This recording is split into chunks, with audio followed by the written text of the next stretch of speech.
ওয়ালাইকুম। ওয়ালাইকুম সালাম। আসসালামু আলাইকুম। ওয়ালাইকুম আসসালাম।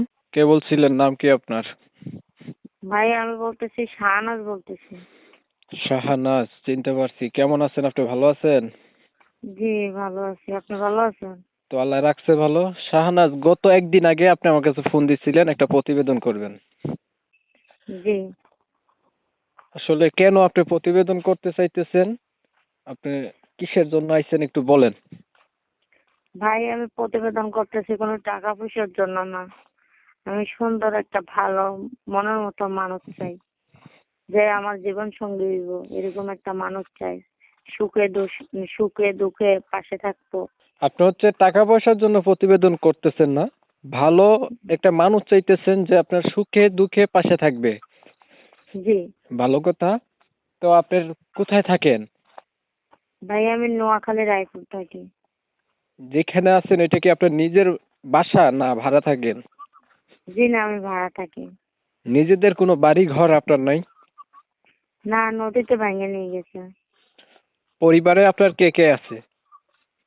পরিবারে আমার দাদি আছে আর ছোট একটা ভাই আছে, মাদ্রাসায় পড়ে। আপনার নিজের বাবা মা নাই? জি না, মারা গেছে। দুজন মারা গেছে? জি। বর্তমানে হচ্ছে আপনার বয়স কত? 18। আগে কি বিয়া হয়েছে একবারও? জি না, বিয়ে হয় নাই। বিয়েও হয় নাই? তাহলে ভাই জীবন সাথী খুঁজতে বিয়া যাও তো হয় নাই। ইউটিউবে তো আসা লাগে না। বিষয় হচ্ছে ইউটিউব এমন একটা প্ল্যাটফর্ম, এখানে যারা গরিব অসহায় মানে বিয়া হইছে, স্বামী নাই, ফালাই দিয়া গেছে গা, বড় ভাই নাই, কেউ নাই, আরেকবার বিয়ে করবে এলাকায় এরকম কেউ নাই, তাই সেই ধরনের মানুষগুলো হচ্ছে প্রতিবেদনে আসে, তাই না?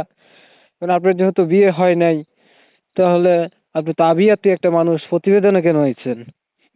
ভাই প্রতিবেদন আইছি এই জন্য যে বিয়ের জন্য আসা, আসলে তো যৌতুক চায়, কথা বুঝছেন? যৌতুক তো আর দেওয়া সম্ভব না। কেন, আমার দাদি অসুস্থ আর গার্ডিয়ান নাই। এটাই আর অনেক কষ্ট করে চলতে ফিরতে হয়, এই জন্য তো। তাহলে ধরে নিচ্ছে আপনার মূলত গার্ডিয়ানের অভাব, গার্ডিয়ানের জন্য মানে আপনারও বিয়ে হইতেছে না, এই তো? জি কারণ বিয়েটা করতেই হবে জরুরি, জি, বিয়ে তো করতেই হবে, আজ না হইলে করলেও হয় না। করতে হবে, কাল উম, না, এটা তো আর হয় না, বিয়ে তো করতেই হবে। আচ্ছা, আর কোনো উদ্দেশ্য আসেনি? থাকলে এখনই বলেন। একটাই উদ্দেশ্য, যে ভালো একজন মানুষ আমার পাশে দাঁড়াক, আমার দুঃখে সুখে সাথী হোক। আচ্ছা, ধন্যবাদ আপনাকে। এই নাম্বারে ফোন দিলে পাওয়া যাবে সবসময় না? জি, এই নাম্বারে ফোন দিলে সবসময় পাওয়া আপনার যাবে। নামটা আমি ভুলে গেছি আবার। শাহনাজ। শাহনাজ। প্রিয় দর্শক, শাহনাজের কথা আপনারা শুনছেন। রায়পুর এলাকায় থাকে, নোয়াখালীতে। প্রথমবার আছে প্রতিবেদনে, ভালো একটা মনের মানুষের আশায় কথাগুলো তুলে ধরলাম আপনাদের মাঝে। শোনার পরে যদি ভালো লাগে ওনার সাথে যোগাযোগ করবেন। ভিডিওটা ভালো লাগলে একটা লাইক দিবেন, শেয়ার দিয়ে ইমো মেসেঞ্জারে ছড়াই দিবেন।